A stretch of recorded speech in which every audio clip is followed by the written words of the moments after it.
Okay, our first chapter, our first unit is MS Access. MS Access. MS is called the Microsoft Access is a one-off software that used to handle a database. ये एक software है जिसका use database handling के लिए होता है, right है।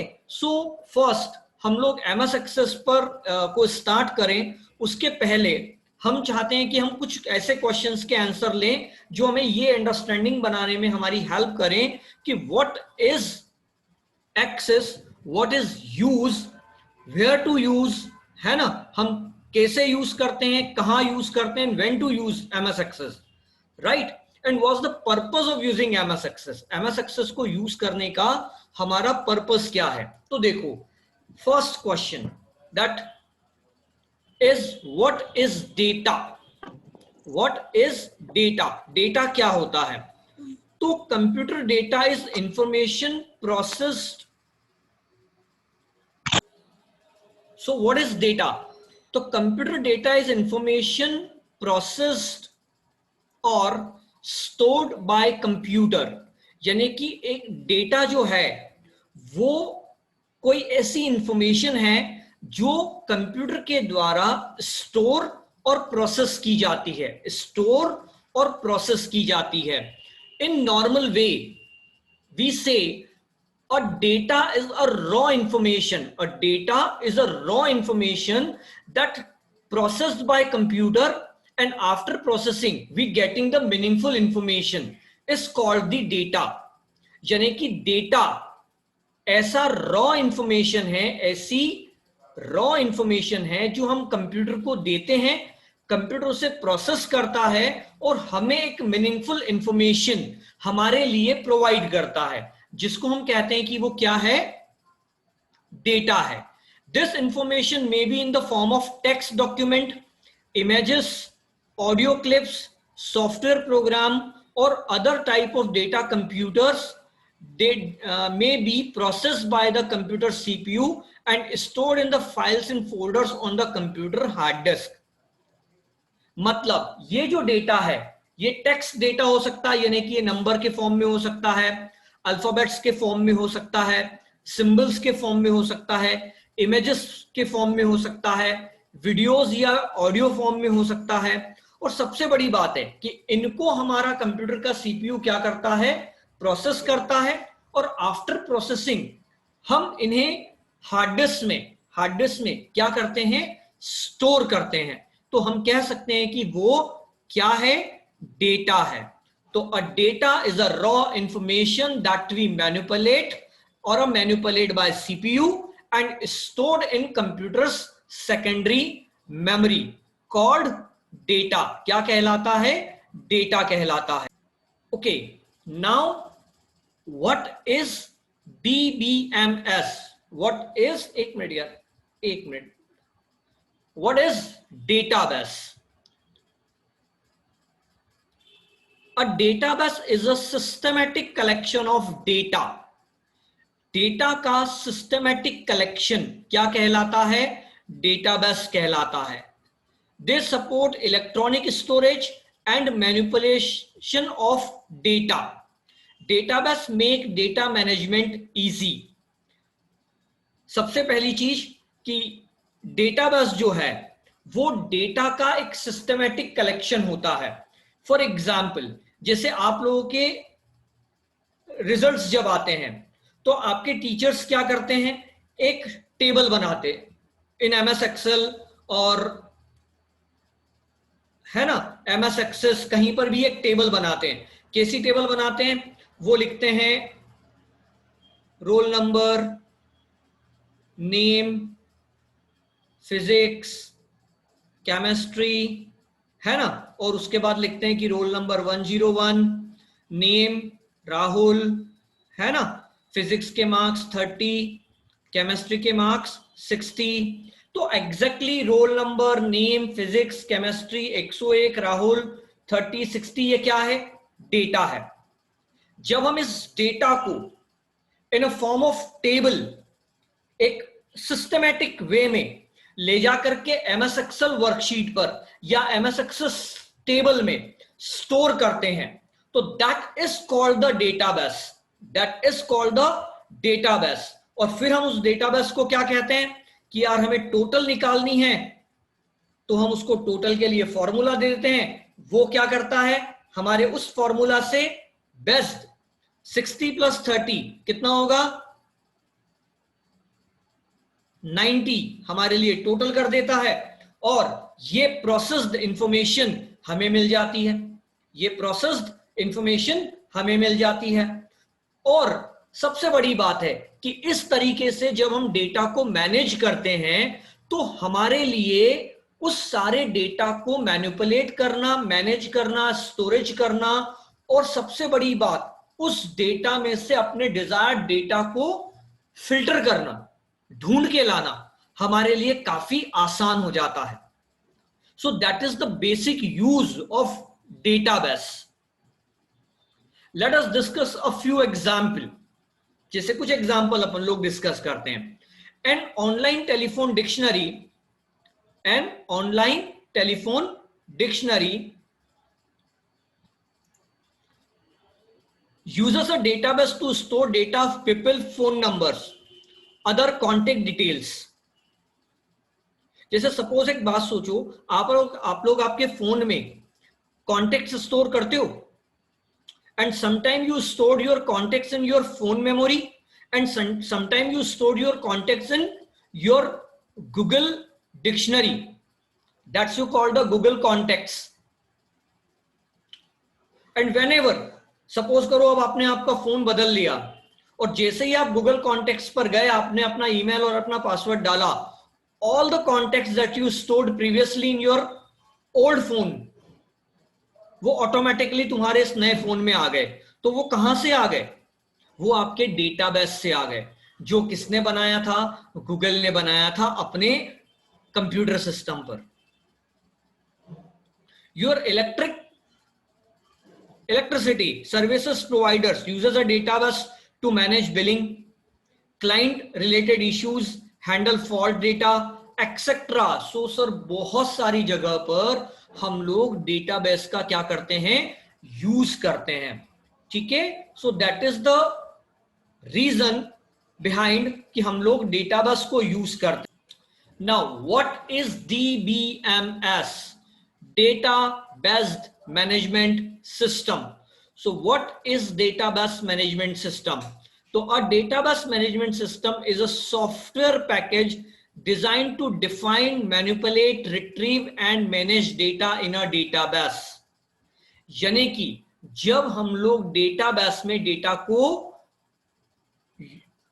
Use करते हैं, ले जाते हैं, राइट, तो वहां पर बहुत सारे एप्लीकेशंस होते हैं, बहुत सारी फैसिलिटीज होती हैं जो उस सॉफ्टवेयर के द्वारा मुझे डेटाबेस को प्रॉपरली, इजीली हैंडल करने के लिए प्रोवाइड की जाती है। And that type of software जो मुझे ये फैसिलिटीज प्रोवाइड करते हैं, वो सॉफ्टवेयर्स क्या कहलाते हैं, डेटाबेस मैनेजमेंट सिस्टम्स कहलाते हैं। A database management system is a software package. अब कुछ डेटाबेस मैनेजमेंट सिस्टम सॉफ्टवेयर्स के मैं आपको नाम बताऊं। MS Excel एक डेटाबेस मैनेजमेंट सॉफ्टवेयर है। MS Access जो अभी आपके पूरे चैप्टर में हम लोगों को पढ़ना है, it is a one DBMS, right. इसके बाद आता है Oracle, SQL Server 2000, MySQL, Sybase, FoxPro, right? So there are a variety of software applications available in market that you are used to manage your data, to store your data, to manipulate your data on computer। Computer पर आपके data को store करने के लिए, manage करने के लिए, manipulate करने के लिए मार्केट में वेराइटी ऑफ सॉफ्टवेयर्स क्या हैं, अवेलेबल है। And that is the database management systems, है ना। A database, a DBMS generally manipulates the data itself, the data format, field name, record structure and file structure. मतलब ये लगभग आपका काम, सारा काम ऑटोमेटेड कर देता है। आप टेबल बनाना चाहते हो, जस्ट उसको बता दो कि यार मेरी ये कॉलम हेडिंग्स हैं, ये मेरे डेटा टाइप्स हैं, ये उनका डिस्क्रिप्शन है, टेबल बना दो, वो टेबल बना देगा। देन आपके लिए टेबल स्ट्रक्चर पूरा बना हुआ आ जाएगा. Just you fill your data, save it, manipulate it and use it. So it's so easy. ये बहुत ही easy होता है. It is also defined rules to validate and manipulate this data. साथ ही साथ डेटाबेस हमें ये फैसिलिटी भी देता है कि हम कोई गलत डेटा इंटर न कर सकें. उस डेटा को अगर हमें मैनिपुलेट करवाना है तो मैनिपुलेट करने के लिए वो कई सारे हमें क्या देता है, फंक्शंस देता है. मैनिपुलेट करने का मतलब होता है उस पर कोई कैलकुलेशन करनी है, उसको मुझे डिफरेंट फॉर्म्स में रिपोर्ट्स के रूप में लेकर के आना है, राइट है. So that is called the manipulation. तो वो सारे वर्क्स के लिए मुझे क्या देता है, फीचर्स प्रोवाइड करता है, फंक्शंस प्रोवाइड करता है. कौन? एक DBMS software like MS Access, like MS Access.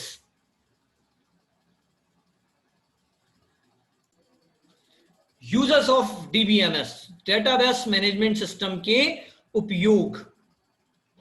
Okay, तो some of the significant features of DBMS include, the first is low repetition and reduce redundancy.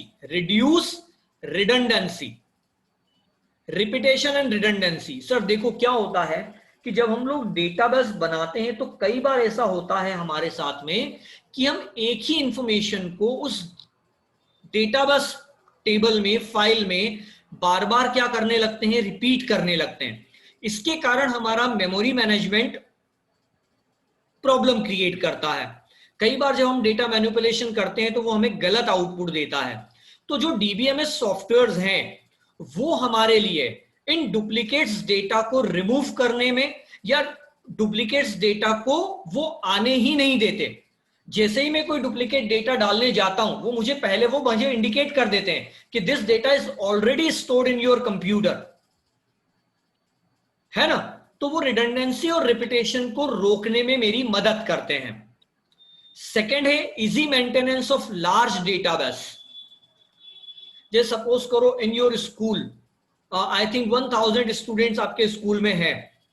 अब सभी लोगों की होमवर्क को मैनेज करने के लिए एक टेबल बनती है, आपके एग्जाम्स को मैनेज करने के लिए टेबल्स बनती हैं, आपकी फीस स्ट्रक्चर को मैनेज करने के लिए टेबल बनती है. तो क्या मैनेजमेंट अगर मैन्युअली इन सारे कामों को करे तो मेरी ख्याल से मैनेजमेंट को काफी प्रॉब्लम्स होंगी. लेकिन अगर मैनेजमेंट ये सारा काम ऑटोमेटिक सिस्टम पर दे दे, एक DBMS को दे दे, राइट, तो ये काम DBMS बड़ी आसानी से कर देगा. Easy maintenance of large database. Next one, enhance security. Sir सबसे मेन चीज होता है डेटा की सिक्योरिटी. सोचो अगर एक बैंक का डेटाबेस है और बैंक के डेटाबेस में कोई भी व्यक्ति जाकर के कोई भी चेंज कर सकता है, राइट. तो जिसके पास पैसे नहीं है वो जाके क्या करेगा, दूसरे के अकाउंट से पैसा निकाल के अपने अकाउंट में डाल लेगा, अगर सिक्योरिटी नहीं है तो. लेकिन क्या ऐसा होता है? आप देखो नहीं होता. जब सबसे पहले आप बैंक में जाते हो तो वो आपसे पासवर्ड डलवाता है.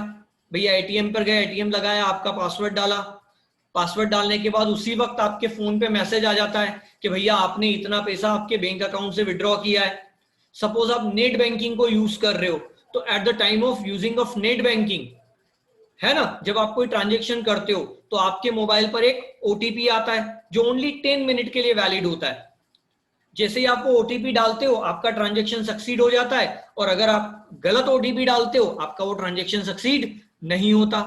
अब ये अलग बात है कि भैया आप किसी को अपना OTP बता दें, और ये बहुत गलत होता है. कभी भी किसी को भी अगर कोई आपको फोन कॉल करता है और बोलता है कि यार मैं इस पर्टिकुलर काम को कर रहा हूं, ये हुआ है, आपके फोन में एक OTP आ गया, मुझे बता दो. सर आपके मम्मी पापा या आपके पास अगर अपना मोबाइल फोन है connect with your bank, sir कभी भी मोबाइल फोन पर किसी के भी साथ आपको अपने OTP शेयर नहीं करना है, वन टाइम पासवर्ड शेयर नहीं करना है. अब कई लोग एक और चीज करते हैं, वो वन टाइम पासवर्ड को वन टाइम ट्रांसपोर्टेशन प्रोसीजर बोल देते हैं आपको, कि भैया आपको यूएसए का एक ट्रिप मिला है, आपके वहां पर एक OTP, one time travel password या प्रोसीजर आएगा, आप उसको मुझे दे दें, और आप उसको दे देते हैं। तो सर ऐसा अपने को कभी भी नहीं करना है, राइट है। चलिए, तो सिक्योरिटी इंहांस करता है, सिक्योरिटी को बढ़ाता है। Now improved file consistency, file की कंसिस्टेंसी को इंप्रूव करता है। दैट मीन्स कि एक फाइल को एक पर्टिकुलर स्ट्रक्चर पे बनाता है, उसी स्ट्रक्चर में डेटा को एक्सेप्ट करता है। अगर कोई उस स्ट्रक्चर को वायलेट करता है, उस स्ट्रक्चर को नहीं मानता है, तो वो उसका डेटा इंटर नहीं करता। जो साइज आपने डिफाइन की है वो उसी साइज में डेटा लेता है ना। सो बहुत सारी चीजें हैं जो जिसके द्वारा वो आपकी फाइल की कंसिस्टेंसी को इंप्रूव करता है। एंड सबसे last, multi user environment support करता है। It supports the multi user environment. That means एक वक्त में डेटाबेस को कई सारे यूजर्स साइमल्टेनियसली क्या कर सकते हैं, एक्सेस कर सकते हैं। जैसे अब बैंक डेटाबेस का एग्जांपल लें, तो एक बैंक में कई सारे लोगों के अकाउंट्स होते हैं, है ना, और डिफरेंट डिफरेंट एटीएम मशीन्स लगे हुए हैं डिफरेंट प्लेसेस पर। सारे कस्टमर्स एट अ टाइम उन एटीएम्स पर जाकर के अपना मनी विड्रॉल कर सकते हैं। मतलब कि यहां क्या हो रहा है, मल्टीपल यूजर इन्वायरमेंट को वो सपोर्ट कर रहा है कि एक वक्त में वो कई सारे यूजर्स को क्या करता है, सपोर्ट करता है। This all of the features of your DBMS, data base management system. So hope class आप लोगों को समझ में आया।